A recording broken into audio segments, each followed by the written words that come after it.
네, 오늘 발표된 코로나19 확진자 500명대로 가까스로 떨어졌습니다. 그런데 음식점과 지인 모임 등을 고리로 한 일상 감염 또 취약 시설인 병원과 요양병원에서의 새로운 집단 발병은 계속되고 있습니다. 한편 잠시 후에 정부가 코로나19 백신 수급과 관련된 계획을 발표할 예정인데요. 관련 내용들 이형민 세브란스병원 진단검사의학과 교수와 함께 짚어보도록 하겠습니다. 네, 어서 오십시오. 오세요. 이틀 연속 600명대 신규 확진자를 기록하다가 오늘 발표된 거 보니까 어제 확진자는 594명, 가까스로 600명까지는 올라가지 않았거든요. 그러나 수도권에서는 여전히 대부분이 수도권에서 발생을 했고 나머지 지역도 정말 전국 대부분 지역에서 확진이 나오고 있잖아요. 지금 500명대로 일단은 떨어지긴 했습니다만 지금 흐름은 어떻게 파악하십니까? 일단 500명대로 떨어지긴 했지만 저희가 안심할 상황은 아닌데요. 네. 이제 그렇게 보는 이유가 저희가 이제 코로나19의 검사, 그러니까 확진자 숫자를 보시면 약간 그 추이가 있거든요. 예. 그 추이라는 게 주중에는 많이 나오다가 이제 검사량이 줄어드는 주말 되면, 특히 이제 일요일하고 월요일 되면은 확진자 숫자가 줄어듭니다. 네.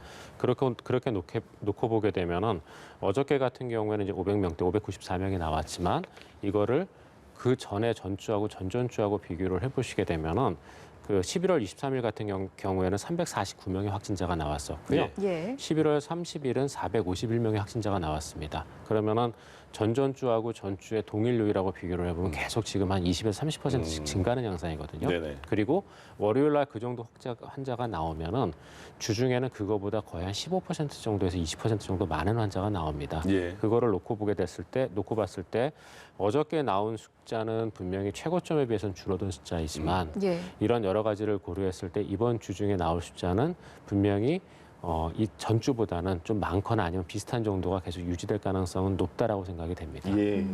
일단은 4,400만 명분을 선구매를 하겠다 이런 계획을 입장을 밝혔습니다. 이 내용 어떻게 들으셨는지요? 예, 맞습니다. 이제 4,400만 명분의 백신을 이제 4개 회사라기보다 이제 한 개의 프로그램하고 그다음에 이제 그 3개 회사에서 4개 회사의 백신을 이용을 해서 구매하겠다고 얘기를 했는데요. 네.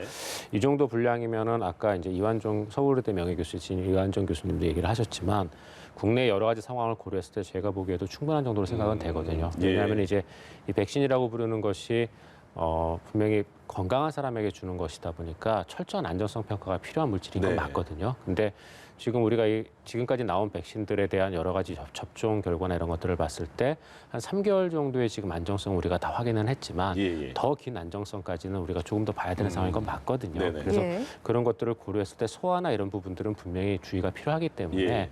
고위험군에 해당되어지는 사람과 그다음에 활동이 활발한 사람들을 대상으로 하게 된다면은 제 생각에는 아마 4,400만 명분 정도면은 충분한 정도의 양이지 않을까 싶습니다. 하나는 궁금증이 해결됐습니다. 다른 나라는 뭐 인구의 2배 이상 분량을 확보를 하는데 우리나라는 너무 적은 거냐에 대한 대답은 이 정도면 충분하다. 안정성도 더 봐야 되고 추후 상황 지켜봐야 되니까 충분하다. 그렇군요. 말씀하신 것처럼 이번에 백신이 굉장히 빨리 나온 거라고 들었어요. 보통 한 10년 걸린다면서요. 예, 맞습니다. 보통 이제 백신 같은 경우에는 예. 저희가 최소한 5년에서 10년 정도를 잡아야지만 개발이 가능한 건데요. 예. 이제 그렇게 잡는 이유가 백신을 개발하는 단계도 조금 더 시간이 사실 오래 걸리는 게 맞고요. 예. 그다음에 안정성에 대한 부분을 굉장히 장기간 동안 저희가 평가를 하거든요.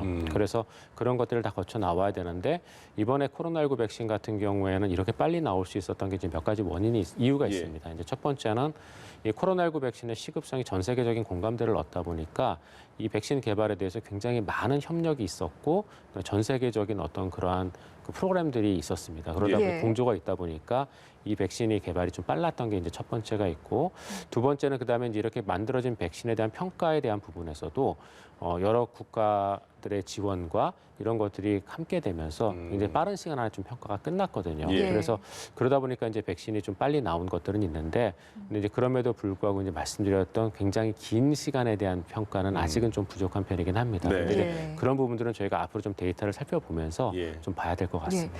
또 시기적인 측면을 보면 도입 같은 경우에는 늦어도 3월부터는 단계적으로 도입을 하겠다. 그리고 예방 접종의 시기는 외국의 동향을 좀 고려를 해서 탄력적으로 도입을 하겠다. 이렇게 입장을 밝혔거든요. 이 두 가지의 시기는 어떻게 좀 평가를 하시는지요? 일단 그렇게 잡은 이유가요. 일단 이 백신에 같은 경우에 특히 화이자 백신 같은 경우에는 이제 영국에 접종을 하기 시작을 했거든요. 예. 그럼 이제 대규모 데이터 접종에 대한 분명히 안정성이나 데이터들이 나올 걸로 생각이 됩니다. 그래서 일단 그거를 먼저 봐야 될 걸로 네네. 생각이 되고요. 그다음에 이제 두 번째는 우리가 이제 제일 빠른 백신이 이제 아마 화이자의 백신일 걸로 생각이 되는데 예, 예. 아까 그 발표 내용에서도 있었지만 화이자 백신은 이 백신을 맞추기 위한 별도의 콜드 체인이 필요한 상황이거든요. 이 이동 보관이 마이너스 70도에 된다면서요? 네, 맞습니다. 예. 그래서 그런 보관 조건이 까다롭기 때문에 이 백신을 맞추기 위한 여러 가지 콜드체인 구비 문제가 하나 생기게 되고 네네. 그다음에 최대한 우리가 보관을 짧게 가져갈 수 있는 즉 백신이 국내에 들어왔을 때 보관을 최소 기간으로 가져가면서 효과적으로 접종할 수 있게끔 하는 계획도 필요하거든요. 예, 예. 그래서 그런 것들도 세워야 되고 그다음에 아까 이제 그 백신 접종센터 얘기가 나왔었는데 네. 백신 접종센터도 분명히 필요한 상황이거든요. 그래서 그런 것들을 고려를 해야 되지만 또 한편으로 필요한 거는 이게 접종센터로 올 수 있는 사람들은 와서 맞으면 되겠지만 예, 예. 이 백신 접종의 많은 대상들이 요양원이나 요양병원을 나오기 어려우신 분들이거든요. 네네. 그러면 그런 부분들에 대한 접종 계획도 또 지금 세워야 되는 상황이거든요. 그래서 예. 이런 것들을 다 고려를 하게 되면은 아마도 빨라도 3월 정도가 제가 보기에는 적절한 시기가 아닐까라고 평가를 한 것으로 생각이 되고요. 예, 예. 그리고 이제 이런 접종 양상은 분명히 1월, 2월, 3월에 있는 다른 국가들의 대규모 접종 사례를 보고 결정이 될 건데 거기서 만약에 문제가 조금이라도 있다. 예. 그런 경우에는 우리가 이제 조금 지연될 수도 있을 걸로 생각이 됩니다. 그래서 그 시기를 보고 유동적으로 결정하겠다고 얘기를 한 것으로 생각이 됩니다. 하지만 예. 중요한 거는 아무리 늦추더라도 저희가 여름 이후로 갈 수는 없습니다. 아. 왜냐하면은 전 국민에게 백신을 접종하고 면역력을 획득하는 데 걸리는 시간이 아무리 짧아도 2달 정도는 걸릴 거거든요. 네네. 그러면은 내년 겨울에 또 이런 코로나19의 대확산세를 우리가 경험하지 않기 위해서는 예. 적어도 내년 여름부터는 아마 접종이 시작이 돼야 될 걸로 생각은 되거든요. 아무리 예. 늦더라도. 그러니까 아마 4월에서 6월 사이 어느 쯤에 백신 접종이 시작될 가능성이 높을 것 같습니다. 아, 그럼 이런 것도 있지 않을까요? 그 처음에 교수님께서 이제 분량에 대해서는 지금 우리가 확보한 분량이 충분한 것 같다 말씀하셨고, 그리고 시기도 이제 여름 지나기 직전에 다 맞아야 된다 이런 말씀이십니까? 그냥 여름부터 아무래도 여름부터 시작을 하는 게 시작은 좀 해야 된다. 시작을 해야 된다라고 예, 말씀드렸습니다. 그럼 분량 같은 경우에는 이제 추가로 더 구매를 해야 되지 않겠습니까? 근데 이런 건 어떨까 싶은 게 화이자 같은 경우에는 보관도 마이너스 70도, 이송도 마이너스 70도 유지해야 되는데 그게 다시 뭘 만들어야 되는 거잖아요, 새로.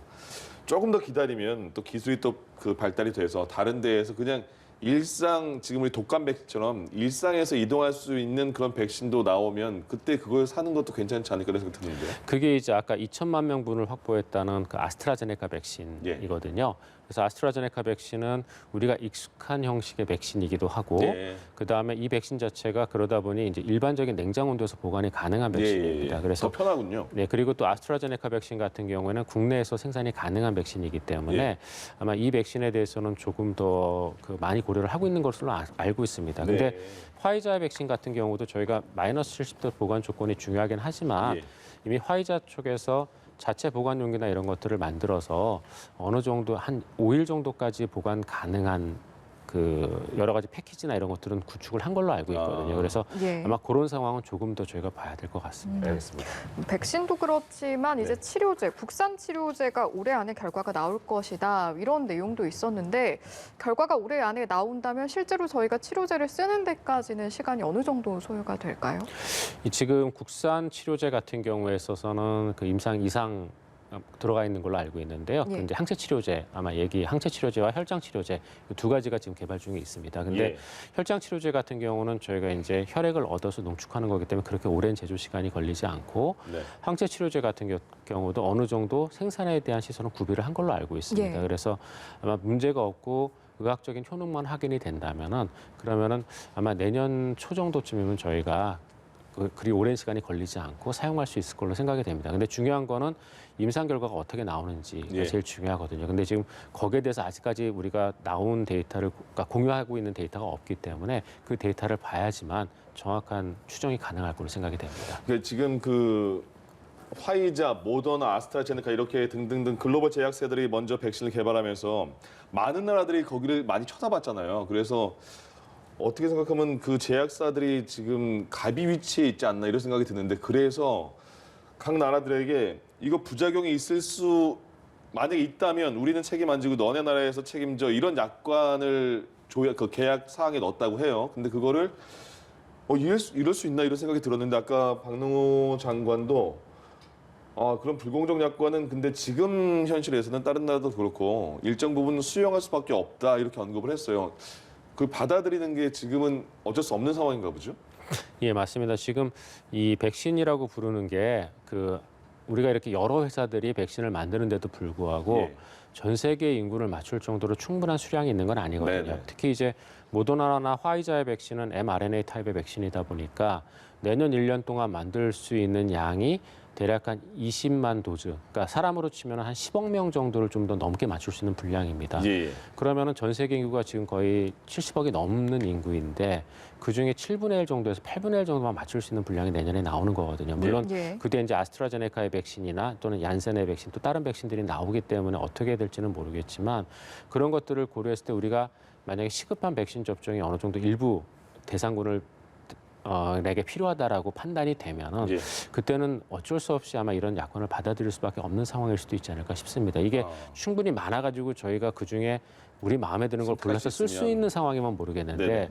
지금은 그런 부족한 양 때문에 일부 경쟁을 해서 가져올 수밖에 없는 상황이거든요. 그래서 정부에서도 사실은 그동안 이런 백신 확보를 위한 노력을 계속 해왔던 거고요. 예. 그래서 지금 그런 상황이기 때문에 이런 불공정 약관에 대한 부분은 아마도 백신이 우리가 고를 수 있는 길이 많아지지 않는 이상에는 어쩔 수 없을 거로 생각합니다. 그럼 이런 것도 맞습니까? 지금 그들한테 지금 백신을 빠르게 만드는 제약사 글로벌 제약사들에게 백신의 부작용까지 너네가 책임져라 제약사에게 그러면 제약사도 그런 부담이 있어서 속도를 낼 수 없는 상황이 되기 때문에 그걸 사는 나라에서 그 정도의 책임은 우리가 지는 게 맞다 이런 겁니까? 그러니까 이제 그런 것들을 사실 볼 수 있는 게 아까 예. 말씀드렸던 것처럼 5년에서 10년의 제품 개발 평가 예. 예. 기간이거든요. 근데 그게 안 돼 있기 때문에 다들 어느 제약사라도 거기에 대한 일종의 보험 형식으로 이런 면책 특권을 요구하는 걸라고 생각이 됩니다. 지금 너무 기간도 빠르니까 그렇게 너무 일방적으로 부담시키기도 좀 모호한 면도 있네요. 예, 맞습니다. 예. 하지만 또 이제 우선 접종 계획이나 이런 것들을 보면 노인 등이 또 속해 있기 때문에 걱정이 되는 것도 사실인데 그렇죠. 예. 그렇다 보니 이제 당국에서도 외국의 접종 동향을 고려해서 탄력적으로 도입하겠다 이런 입장을 내놓은 것 같아요. 맞습니까? 예, 맞습니다. 그래서 그 탄력적인 아까 얘기했던 외국의 동향을 보겠다는 얘기가 사실은 그 얘기거든요. 예. 그러니까 우리가 이제 백신 지금까지 나와 있는 백신들 중에서 이제 화이자, 모더나, 아스트라제네카의 백신이 접종한 그 임상 3상에서의 그 인원을 보시면은 대략 한 2만 명에서 4만 3천 명 정도 수준입니다. 네. 이 정도 인원을 접종을 했는데 여기에서 이제 아주 치명적인 부작용은 없었다라고 보고가 되고 있지만 예. 최근 들어서 이제 굉장한 통증이나 고열이 있었다는 사례도 있고 그래서 조금씩 그러니까 치명적인 부작용은 아니지만 일부 부작용들은 지금 있거든요. 나오고 예. 있는 상황이고 그다음에 이 4만 3천 명, 최대 4만 3천 명이라는 인원이 전체 인구를 대상으로 접종을 했을 때는 어떨지는 지금 모르는 거거든요. 예. 그래서 해외에서의 대규모 접종이 있고 난 뒤에 그 결과를 보고 우리나라는 접종을 하겠다라고 지금 생각을 하고 있는 것 같고요. 네. 그래서 아까 3월 달 정도란 얘기가 나온 걸로 생각이 됩니다. 예, 알겠습니다. 자, 정부가 백신 도입 계획과 확보 상황을 발표를 했습니다. 여기에 대해서 중점적으로 대화를 나눠봤습니다. 이형민 세브란스 병원 진단검사의학과 교수와 함께했습니다. 고맙습니다. 고맙습니다.